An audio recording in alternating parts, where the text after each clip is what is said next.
Chapter 13. Nicholas Flamel. Dumbledore had convinced Harry not to go looking for the Mirror of Erised again, and for the rest of the Christmas holidays, the invisibility cloak stayed folded at the bottom of his trunk. Harry wished he could forget what he'd seen in the mirror as easily, but he couldn't. He started having nightmares. Over and over again, he dreamed about his parents disappearing in a flash of green light, while a high voice cackled with laughter. "You see, Dumbledore was right. That mirror could drive you mad," said Ron, when Harry told him about these dreams. Hermione, who came back the day before term started, took a different view of things. She was torn between horror at the idea of Harry being out of bed, roaming the school 3 nights in a row, "If Filch had caught you," and disappointment that he hadn't at least found out who Nicholas Flamel was.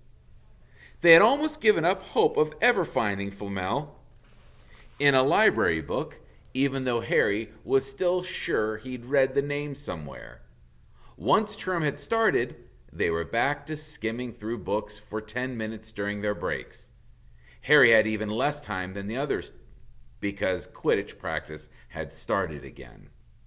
Wood was working the team harder than ever. Even the endless rain that had replaced the snow couldn't dampen his spirits. The Weasleys complained that Wood was becoming a fanatic, but Harry was on Wood's side. If they won their next match against Hufflepuff, they would overtake Slytherin in the House Championship for the first time in 7 years. Quite apart from wanting to win, Harry found that he had fewer nightmares when he was tired out after training. Then, during one particularly wet and muddy practice session, Wood gave the team a bit of bad news. He'd just gotten very angry with the Weasleys, who kept dive-bombing each other and pretending to fall off their brooms. "Will you two stop messing around?" he yelled. "That's exactly the sort of thing we'll lose this match. Snape's refereeing this time, and he'll be looking for any excuse to knock points off of Gryffindor." George Weasley really did fall off his broom at these words. "Snape's refereeing?" he spluttered through a mouthful of mud. "When he's ever a Quidditch match, he's not going to be fair if we might overtake Slytherin." The rest of the team landed next to George to complain too. "Well, it's not my fault," said Wood. "We're just going to have to make sure we play a clean game, so Snape hasn't got any excuse to pick on us." Which was all very well, thought Harry, but he had another reason for not wanting Snape near him while playing Quidditch. The rest of the team hung back to talk to one another as usual at the end of practice, but Harry headed straight back to the Gryffindor common room, where he found Ron and Hermione playing chess. Chess was the only thing Hermione ever lost at, something Harry and Ron thought was very good for her. "Don't talk to me for a second," said Ron when Harry sat down next to him. "I need a constant..." He caught sight of Harry's face. "What's the matter with you? You look terrible." Speaking quietly, so that no one else would hear, Harry told the other two about Snape's sudden, sinister desire to be a Quidditch referee. "Don't play," said Hermione at once. "Yeah, say you're sick," said Ron. "Pretend to break your leg," Hermione suggested. "Really break your leg," said Ron. "I can't," said Harry. "There isn't a reserve seeker. If I back out, Gryffindor can't play at all." At that moment, Neville toppled into the common room. How he managed to climb through the portrait hole was anybody's guess, because his legs had been stuck together with what they recognized at once as the leg locker curse. He must have had to bunny hop all the way up Gryffindor Tower. Everyone fell over laughing, except Hermione, who leapt up and performed the counter curse. Neville's legs sprang apart, and he got to his feet, trembling. "What happened?" Hermione asked him, leading him over to sit with Harry and Ron. "Malfoy," said Neville shakily.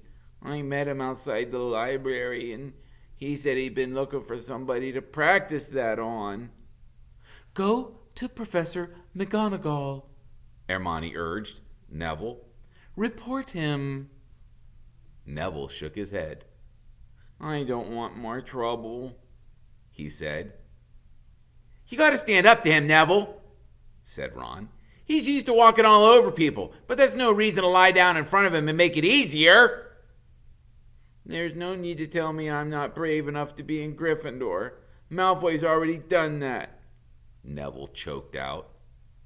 Harry felt in the pocket of his robes and pulled out the chocolate frog, the very last one from the box Hermione had given him for Christmas. He gave it to Neville, who looked as though he might cry. "You're worth 12 of Malfoy," Harry said. "The Sorting Hat chose you for Gryffindor, didn't it? And where's Malfoy? In stinking Slytherin." Neville's lips twitched in a weak smile as he unwrapped the frog. "Thanks, Harry. I think I'm going to go to bed. Do you want the card? You collect them, don't you?" As Neville walked away, Harry looked at the famous wizard card. "Dumbledore again," he said. "He was the first one I ever..." He gasped. He stared at the back of the card, then looked up at Ron and Hermione. "I found him," he whispered. "I found Flamel. I told you I read the name somewhere before. I read it on the train coming here. Listen to this. Dumbledore is particularly famous for his defeat of the dark wizard Grindelwald in 1945, for the discovery of the 12 uses of dragon's blood, and his work on alchemy with his partner, Nicholas Flamel." Hermione jumped to her feet. She hadn't looked so excited since they'd gotten back to March for their very first piece of homework. "Stay there," she said, and she sprinted up the stairs to the girls' dormitories. Harry and Ron barely had time to exchange mystified looks before she was dashing back, an enormous old book in her arms. "I never thought to look in here," she whispered excitedly. "I got this out of the library weeks ago for a little bit of light reading." "Light?" said Ron, but Hermione told him to be quiet until she looked something up, and started flicking frantically through the pages, muttering to herself. At last, she found what she was looking for. I knew it! I knew it!" "Are we allowed to speak yet?" said Ron grumpily, Hermione ignoring him. "Nicholas Flamel," she whispered dramatically, "is the only known maker of the Sorcerer's Stone." This didn't have quite the effect she'd expect. "The what?" said Harry and Ron. "Oh, honestly, don't you two read? Look, read that there." She pushed the book toward them, and Harry and Ron read. "The ancient study of alchemy is concerned with the maker of the Sorcerer's Stone, a legendary substance with astonishing powers.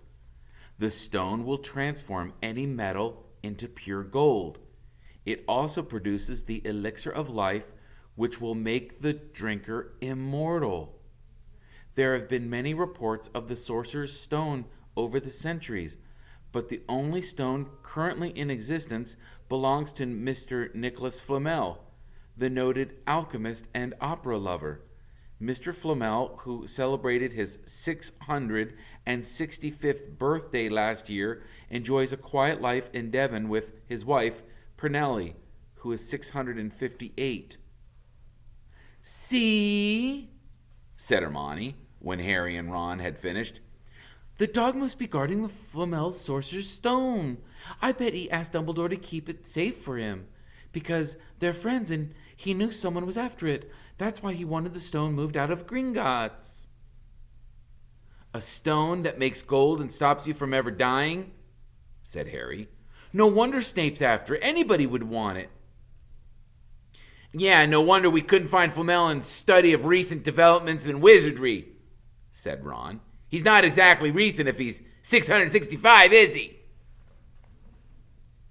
The next morning, in Defense Against the Dark Arts, while copying down different ways of treating werewolf bites, Harry and Ron were still discussing what they'd do with the Sorcerer's Stone if they had one. It wasn't until Ron said he'd buy his own Quidditch team that Harry remembered about Snape and the coming match. "I'm going to play," he told Ron and Hermione. "If I don't, all the Slytherins will think I'm just too scared to face Snape.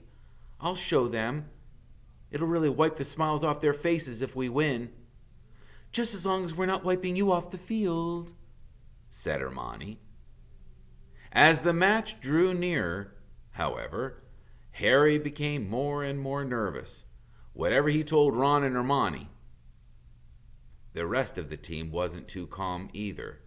The idea of overtaking Slytherin in the House Championship was wonderful. No one had done it for 7 years, but would they be allowed to, with such a biased referee? Harry didn't know whether he was imagining it or not, but he seemed to keep running into Snape wherever he went. At times, he even wondered whether Snape was following him, trying to catch him on his own. Potions lessons were turning into a sort of weekly torture. Snape was so horrible to Harry. Could Snape possibly know they'd found out about the Sorcerer's Stone? Harry didn't see how he could, yet he sometimes had the horrible feeling that Snape could read minds. Harry knew, when they wished him good luck outside the locker rooms for the next afternoon, that Ron and Hermione were wondering whether they'd ever see him alive again. This wasn't what you'd call comforting. Harry hardly heard a word of Wood's pep talk as he pulled on his Quidditch robes and picked up his Nimbus 2000. Ron and Hermione, meanwhile, had found a place in the stands next to Neville, who couldn't understand why they looked so grim and worried, or why they had both brought their wands to the match. Little did Harry know that Ron and Hermione had been secretly practicing the leg locker curse. They'd gotten the idea for Malfoy using it on Neville, and were ready to use it on Snape if he showed any sign of wanting to hurt Harry. "Now don't forget, it's Locomotor Mortis," Hermione muttered as Ron slipped his wand up his sleeve. "I know," Ron snapped. "Don't nag." Back in the locker room, Wood had taken Harry aside. "Now, I don't want to pressure you, Potter, but if we ever need an early capture of the snitch, it's now. Finish the game before Snape can finish Hufflepuff too much. Can favor Hufflepuff too much." "Yeah, whole school's out there," said Fred Weasley, peering out of the door. "Even blimey, well, Dumbledore's come to watch." Harry's heart did a somersault. "Dumbledore?" he said, dashing to the door to make sure. Fred was right. There was no mistaking that silver beard. Harry could have laughed out loud with relief. He was safe. There was simply no way that Snape would dare try to hurt him if Dumbledore was watching. Perhaps that was why Snape was looking so angry as the teams marched onto the field, something that Ron noticed too. "Yeah, I never Snape looked so mean," he told Hermione. "Oh, look, they're off. Ouch!" Someone had poked Ron in the back of the head. It was Malfoy. "Oh, sorry, Weasley. Didn't see you there." Malfoy grinned broadly at Crabbe and Goyle. "Wonder how long Potter's going to stay in his broom this time. Anybody want to bet? What about you, Weasley?" Ron didn't answer. Snape had just awarded Hufflepuff a penalty because George Weasley had hit a bludger at him. Hermione, who had all her fingers crossed in her lap, was squinting fixedly at Harry, who was circling the game like a hawk, looking for the snitch. "You know how I think they chose people for Gryffindor team?" said Malfoy loudly a few minutes later, as Snape awarded Hufflepuff another penalty for no reason at all. "It's people they feel sorry for. You see, there's Potter, who's got no parents, and then there's the Weasleys, who got no money. You should be on the team, Longbottom. You've got no brains." Neville went bright red, but turned his seat to face Malfoy. "I'm worth 12 of you, Malfoy," he stammered. Malfoy, Crabbe, and Goyle howled with laughter, but Ron, still not daring to take his eyes off the game, said, Yeah, you tell him, Neville, you tell him. Longbottom, if brains were gold, you'd be the poorer than the Weasleys, and that's saying something. Ron's nerves were already stretched to the breaking point with anxiety about Harry. I'm warning you, Malfoy, one more word.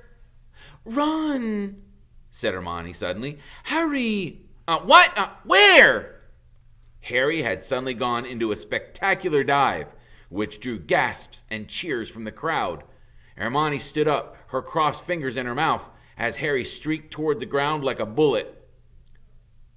You're in luck, Weasley. Potter's obviously spotted some money on the ground, said Malfoy. Ron snapped. Before Malfoy knew what was happening, Ron was on top of him, wrestling him to the ground. Neville hesitated, then clambered over the back of his seat to help. Come on, Harry! Hermione screamed, leaping onto her seat to watch as Harry sped straight at Snape. She didn't even notice Malfoy and Ron rolling around under her seat, or the scuffles and the yelps coming from the whirl of fists that was Neville, Crabbe, and Goyle. Up in the air, Snape turned on his broomstick just in time to see something scarlet shoot past him, missing him by inches. The next second, Harry had pulled out of the dive, his arm raised in triumph, the snitch clasped in his hand. The stands erupted. It had to be a record. No one could ever remember the snitch being caught so quickly. Ron! Ron? Where are you? The game's over. Harry's won. Well, we've won. Gryffindor's in the lead, shrieked Hermione, dancing up and down on her seat and hugging Parvati Patil in the row in front. Harry jumped off his broom, a foot off the ground. He couldn't believe it. He'd done it. The game was over. It had barely lasted 5 minutes. As Gryffindors came spilling onto the field, he saw Snape land nearby, white-faced and tight-lipped. Then Harry felt a hand on his shoulder and looked up into Dumbledore's smiling face. Well done, said Dumbledore quietly, so that only Harry could hear. Nice to see you haven't been brooding about that mirror.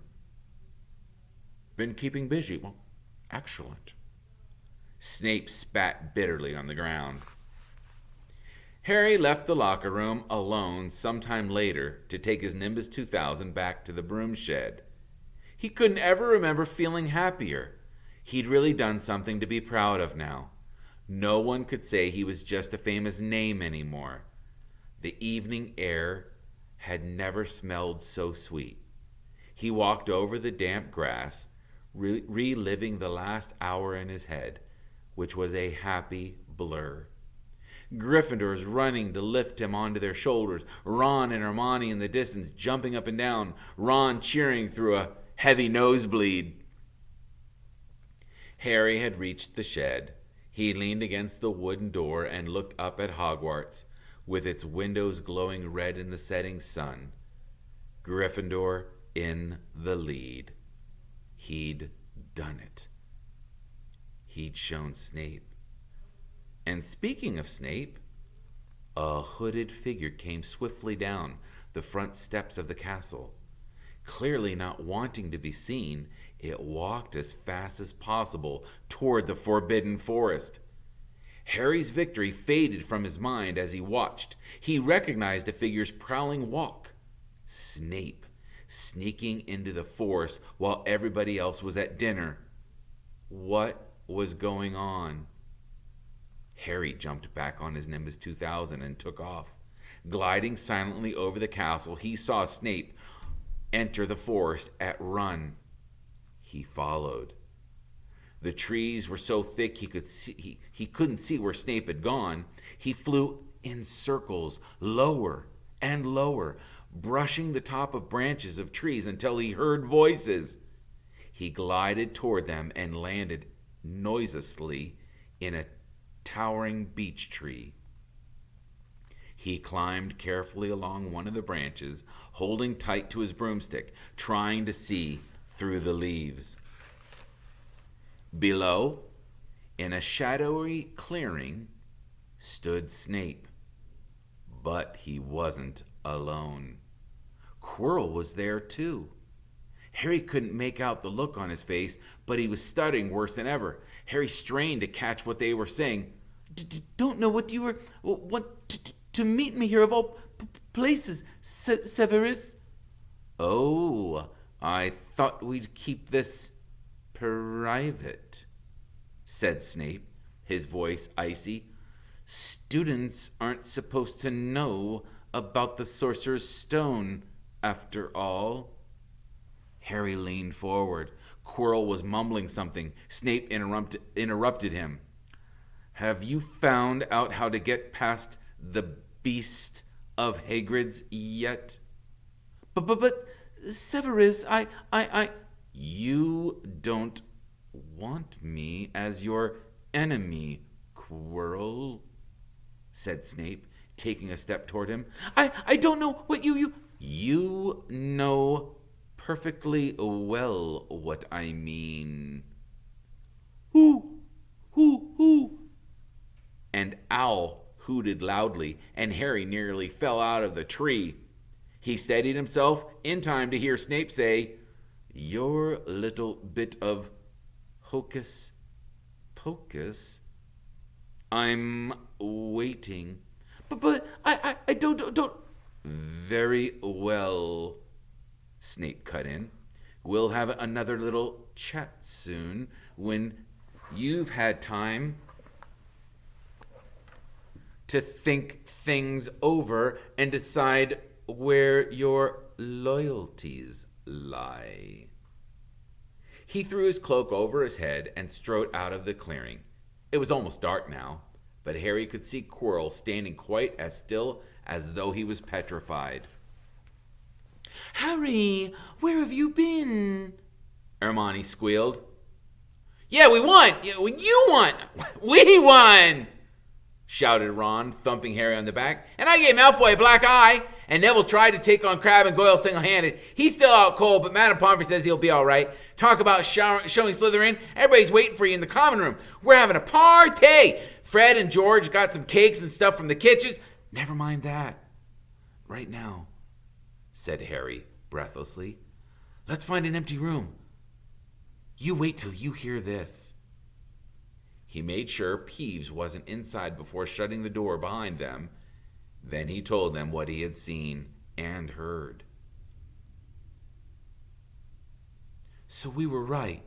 It is the Sorcerer's Stone, and Snape's trying to force Quirrell to help him get it. He asked if he knew how to get past Fluffy, and he said something about Quirrell's hocus pocus. I reckon there are other things guarding the stone apart from Fluffy. Loads of enchantments, probably, and Quirrell would have done some anti-dark art spell that Snape needs to break through. So you mean the stone's only safe as long as Quirrell stands up to Snape? Said Hermione in alarm. Oh, it'll be gone by next Tuesday, said Ron.